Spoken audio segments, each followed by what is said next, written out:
Thank you. Media మిత్రులకు, ఇక్కడికి విచ్చేసిన గెస్ట్లకు అండ్ ఈరోజు ఈ సినిమాని ఆశీర్వదించడానికి విచ్చేసినటువంటి అతిరథ మహారథులందరికీ నా పాదాభివందనాలండి. చాలా సంతోషంగా అనిపించింది ఈ మధ్యకాలంలో ఇంతమంది గెస్ట్లని ఒక టీజర్ లాంచ్ ప్రోగ్రాంలో ఇంత గొప్ప గొప్ప వాళ్ళని చాలా రేర్గా చూశాను. చాలామంది వచ్చి ఇక్కడ ఆశీర్వదించడానికి వచ్చారు. చాలా సంతోషం అనిపించింది. డైరెక్టర్స్ నాగేశ్వర రెడ్డి గారు కానీ, దశరథ్ గారు కానీ, అలాగే కెమెరామెన్ సెంధిల్ గారు కానీ, మన కళ్యాణ్ అన్న కానీ, దాము అన్న కానీ, ఇక్కడ గోపి వెంకటేష్ గారు కానీ, మనా చౌదరి గారు, ఎంతోమంది గొప్పవాళ్ళు, ఇంకా చాలామంది. ఇంతమంది కదిలి ఇక్కడికి వచ్చారంటే డెఫినెట్గా మీరు ఆటోమేటిక్గా ఒక సక్సెస్ సాధించినట్టే సార్ ఇండస్ట్రీలో. ఈ ఏ చికిత సినిమా మా పాప ఇట్లా యాక్ట్ చేస్తుందని తెలిసి ధనరాజ్ గారు నాకు ఫోన్ చేసి ఆఫీస్కి పిలిచి మొత్తం కథ చెప్పారండి. నేను మా పాప ఇద్దరం ఎగిరెగిరి నవ్వుకున్నాం అనమాట. ఫస్ట్ హాఫ్ అంతా ఫుల్ ఎంజాయ్ చేసాం ఇద్దరం. మొత్తం స్టోరీ వింటూ ఎంత కామెడీ అంటే అందులో తను చేసిన క్యారెక్టర్ అయితే ఎక్స్ట్రాడినరీ. ప్రతి సీన్ బాగా రాసుకున్నాడు. నేను తనకి అప్పుడే చెప్పాను, త్రివిక్రమ్ గారు లాంటి రైటర్ మళ్ళీ రావట్లేదు ఇండస్ట్రీకి అని.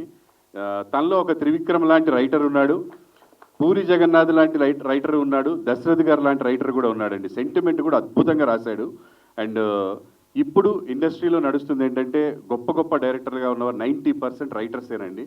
ఎవరైతే బాగా రాయగలుగుతున్నారో వాళ్ళే డైరెక్టర్లుగా ఉన్నారు. ఇక్కడే కాదు, తమిళ్ కానీ, హిందీ కానీ, కన్నడ కానీ, మలయాళం కానీ. సో డెఫినెట్గా మంచి ఫ్యూచర్ ఉన్న డైరెక్టర్ ధనరాజ్ చాలా బాగా రాసుకున్నాడు. ఈ కథే దీనికి హీరో అండి. అండ్ ఇందాక నాగేశ్వర రెడ్డి గారు ఒక గొప్ప విషయం చెప్పారు, పవనిజం ఈ ప్రతి ఫ్రేమ్లో ఉంటుందని. అండ్ రైతే రాజు అని పెట్టారు, రెండింటికి కనెక్షన్ ఉందండి. పవన్ కళ్యాణ్ గారు ఎన్ని సినిమాలు చేసినా, ఎంత సేవ చేసినా ఆయనకి చాలా ఇష్టమైంది వ్యవసాయం. ఆయనకి రైతు అంటే ప్రాణం, ఆయన రైతుగా ఉండడం ఇష్టం. సో ఇది ఒక రైతులకి కనెక్ట్ అయ్యే ఒక అద్భుతమైన కథ అండి. అలా అని ఓన్లీ అలాగే చెప్తే ఒక డాక్యుమెంటరీలో ఉంటుంది కాబట్టి డైరెక్టర్ ఒక ఫస్ట్ హాఫ్లో ఒక యూత్ మధ్య ఒక మంచి కామెడీ సిచ్యువేషన్ తీసుకొని ఆ పాయింట్ని తీసుకెళ్ళి మంచిగా రైతు సమస్యకి, ఇప్పుడు రైతు ఫ్యామిలీస్ పట్ల రైతులకి ఎలా జరుగుతుంది అనేది గొప్ప పాయింట్. అంటే ఇలాంటి సినిమాలు రావాలి. అంటే ఇది మన కల్చర్. అంటే అసలు మనము మన రైతుల గురించి మాట్లాడుకోవాలి, మన సైనికుల గురించి మాట్లాడుకోవాలి, వాళ్ళ కథలు చెప్పుకోవాలి. ఏదో ఊహకు అందని కథలు చెప్పేసి ఏదో కోట్లు సంపాదించడం కాదు. పూర్వం మనం మన మధ్యలో జరిగే కథలు చూసేవాళ్ళం. ఈ మధ్య అలా చూడలేకపోతున్నాం, ఎందుకంటే జనాలు చూడట్లేదు. దయచేసి మీడియాని కానీ జనాల్ని కానీ రిక్వెస్ట్ చేస్తుంది ఏంటంటే ఇలాంటి సినిమాల్ని బతికించండి, చూడాలి, అందరూ ఎంకరేజ్ చేయండి. మీడియా వాళ్ళు, జనాలు వచ్చి ఇలాంటి సినిమాల్ని చూడండి, ఎందుకంటే మన కథలు రావాలి. ఈ మధ్య కాలంలో మీరు చూసిన పెద్ద పెద్ద సినిమాల్లో ఎక్కడన్నా మీరు కనపడ్డారా? మీ చుట్టాలు కనపడ్డారా? లేకపోతే మీ నాన్నగారు కనపడ్డాడా?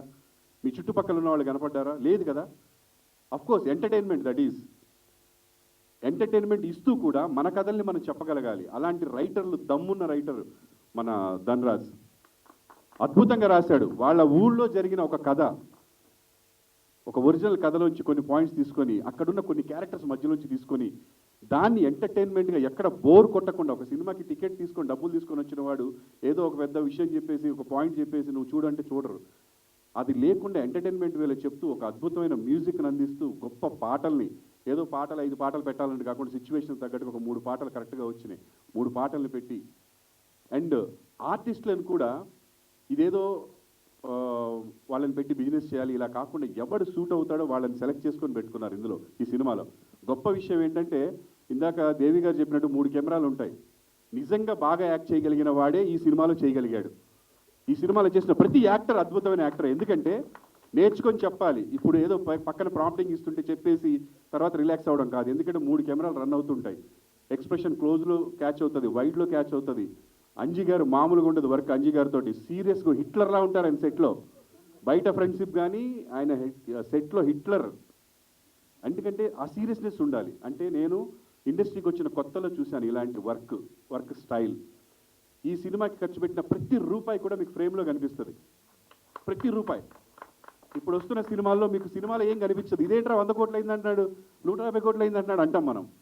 ఇది ఎన్ని కోట్లు అయిందనేది మీకు ప్రతి ఫ్రేమ్లో కనిపిస్తుందండి. సినిమా కోసమే ఖర్చు పెట్టారు ప్రతి పైసా, ఎక్కడ వృధా పోలేదు.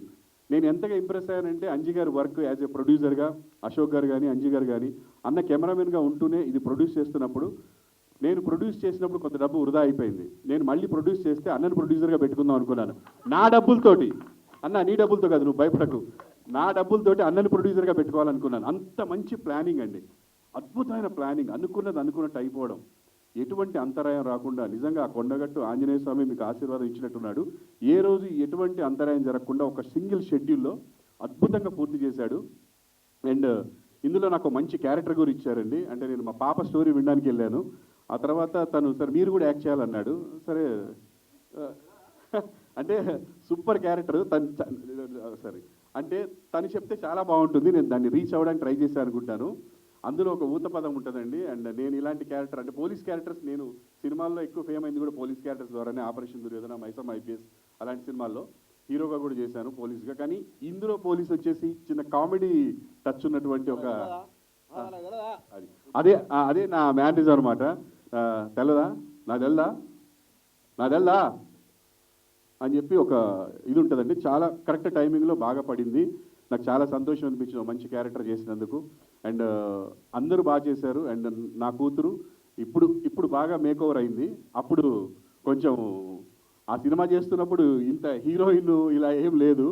అప్పుడే జస్ట్ అంటే ఆ క్యారెక్టర్ డైరెక్టర్గా చెప్తారంట, తనకి ఊళ్ళో ఉన్నప్పుడు ఎలా ఉండాలంటే ఇట్లా ఉండకూడదు, ఎట్లుంటే తీసుకునేవాడు కాదు, ఎలా ఉండాలో అలా ఉంది ఆ సినిమాలో. ఆ పల్లెటూరులో పెరుగుతున్న ఒక అమ్మాయి, బావ మీద ప్రేమతో ఉన్న అమ్మాయి, ఆ వచ్చి రాని ఇంగ్లీష్ మాట్లాడుతున్న అమ్మాయి, అలా ఉండాలని చెప్పి కొంచెం లావు కూడా అవ్వమన్నారు. అప్పుడు నేను టెన్షన్ పడ్డాను, హీరోయిన్గా చేయాలనుకుంటుంది మళ్ళీ లావు అయితే వెళ్ళారా బాబు అని. అంటే అలాగే ఉండాలి సార్ న్యాచురల్గా అని చెప్పి. సో సినిమాని చాలా బాగా తీశారు. ఇంకా చాలా మాట్లాడవచ్చు నేను, కానీ టైం అయిపోతుంది కాబట్టి ఇంకా చాలామంది మాట్లాడాలి. అవినాష్ అప్పంచి వెయిట్ చేస్తున్నాడు. ఏంట్రా బాబు వీడు, నేను మా తమ్ముడు కోసం వచ్చానా, ప్రభాకర్ కూతురు కోసం వచ్చానా అన్నట్టుకున్నాడు.